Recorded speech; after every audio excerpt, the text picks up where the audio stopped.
우리도 인생을 살면서 욥처럼 우리 인생이 너덜너덜해지고 정말 막다른 골목 벼랑 끝 궁지에 몰릴 때가 있습니다. 저는 살아오면서 정말 내가 최선을 다하고 열심을 다하지만 일이 계속 꼬이고 내 마음은 쑥대밭이 되어서 눈물을 흘리고 한숨 쉬고 차라리 죽어버릴까라는 생각이 들 때도 있었습니다. 그런데 바로 그때 상한 마음 그대로 주님께 가지고 나아갔고 그 주님께서 다시 시작하고 일어설 수 있는 힘을 주셨습니다. 때로 여러분들에게 기도할 힘이 없을지 모릅니다. 그래도 기도해야 됩니다. 그래도 하나님 앞에 나아가야 됩니다. 억지로라도 기도해야 됩니다. 그저 중언부언하는 기도가 아니라 우리의 마음을 쏟아넣는 기도, 간절한 기도를 해야 됩니다. 그러면 변함없이 우리를 사랑하시는 하나님을 만날 수 있고 우리를 위하시는 하나님을 만나서 이긴 자로 견고히 설 수 있습니다. 마음의 평안을 얻을 수 있습니다. 그런데 오늘 제가 여러분에게 오늘 간절히 기도해야 될 가장 중요한 두 가지 기도 제목을 알려드리려고 그래요. 우리의 문제 해결, 어려움을 해결하는 기도도 중요하지만 이 두 가지 기도가 선행되지 않으면 우리의 모든 기도는 별 의미가 없습니다. 그 첫 번째 기도가 이거예요. 하나님과의 관계 회복, 하나님과의 관계 유지를 위한 기도가 간절해야 됩니다. 20절에 보면 이렇게 말합니다. 오직 내게 이 두 가지를 행하지 마옵소서.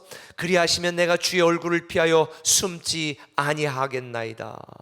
욥은 하나님이 하시는 일이 예디지 않고 자기를 원수처럼 여겨 죽이려고 하신다는 의심도 들었지만 그럴수록 하나님 앞에 더 가까이 나아가 하나님과의 관계 회복을 소망하는 간절한 기도를 했습니다. 왜 그랬을까요? 하나님과의 관계가 무너지면 우리 인생도 무너져요. 하나님과의 관계가 깨지면 우리 인생도 깨져요. 지금 욥이 바로 그런 상태에 있다고 하나님께 하소연하며 버림받은 자기의 모습을 이렇게 표현해요. 주께서 어찌하여 날리는 낙엽을 놀라게 하시며 마른 건물을 뒤쫓으시나이까. 욥은요, 자기 인생의 존재 가치는 오직 하나님과 온전한 관계 속에서만 가치가 있다는 걸 알았어요.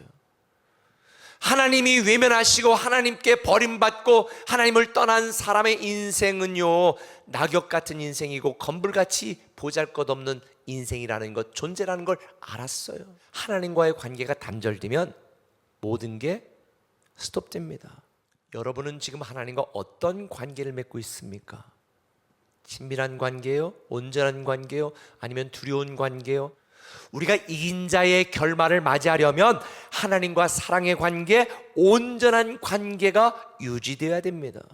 사실 우리는 우리가 처한 상황은 욥처럼 구할 것도 많고 해결할 것도 많은 인생입니다.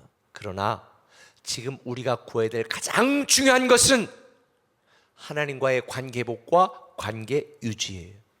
하나님과의 관계만 회복되고 유지만 된다면 먼저 그 나라와 그 의를 구하는 자에게 이 모든 것을 도와신다는 하나님의 놀라운 축복이 이긴 자의 미래가 저와 여러분의 현실이 될 줄 믿습니다. 한 걸음 더 나가 한번 따라합시다. 하나님에 대한 믿음 회복을 위해 기도하자. 믿음 회복을 위해 기도하자. 관계 회복됐으면 믿음 회복을 위하여 기도해야 됩니다. 24절에 욥은 이렇게 말해요. 주께서 어찌하여 얼굴을 가리시고 나를 주의 원수로 여기시나이까. 지금 욥은요, 하나님에 대해서 오해하고 있었습니다.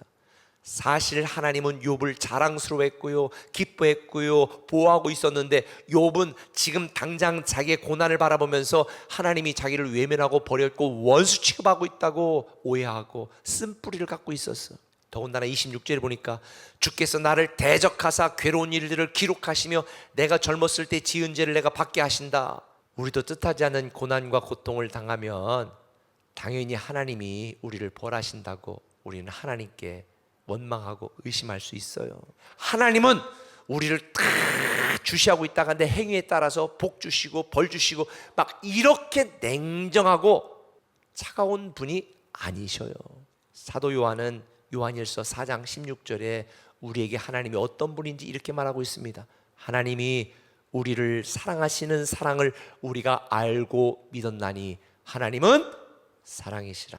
하나님이 나를 사랑하신다면 왜 나를 이렇게 힘들게 하냐고요?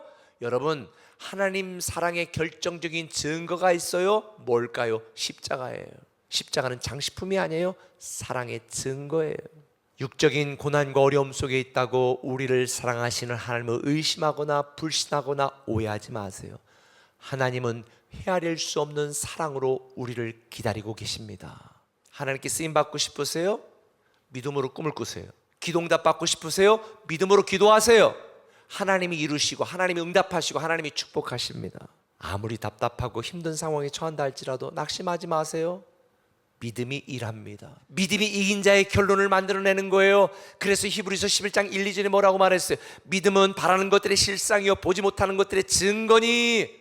봄에 씨를 뿌렸으면 그 열매는 언제 거둬요? 가을에 거두지. 그래서 우리가 믿음의 씨를 뿌렸으면 믿음의 열매를 거둘 가을을 기다려야 되는 거예요. 이긴 자의 열매가 맺을 때까지 인내가 필요해요. 성경은 인내를 믿음이라고 말합니다. 그래서 우리가 믿음을 회복하고 믿음으로 기다리면 하나님이 하나님의 때에 이긴 자의 결말을 맺게 하실 줄 믿습니다. 그래서 욥도 14장 15절에 이렇게 고백합니다. 주께서는 나를 부르시겠고 나는 대답하겠나이다. 주께서는 주의 손으로 지으신 것을 기다리시겠나이다. 하나님이 나를 위해 일하시도록 우리는 기도하고 관계를 회복하고 믿음 회복을 위하여 간절히 기도할 때에 저와 여러분에게 이긴 자의 결말이 맺어지게 될 줄 믿습니다.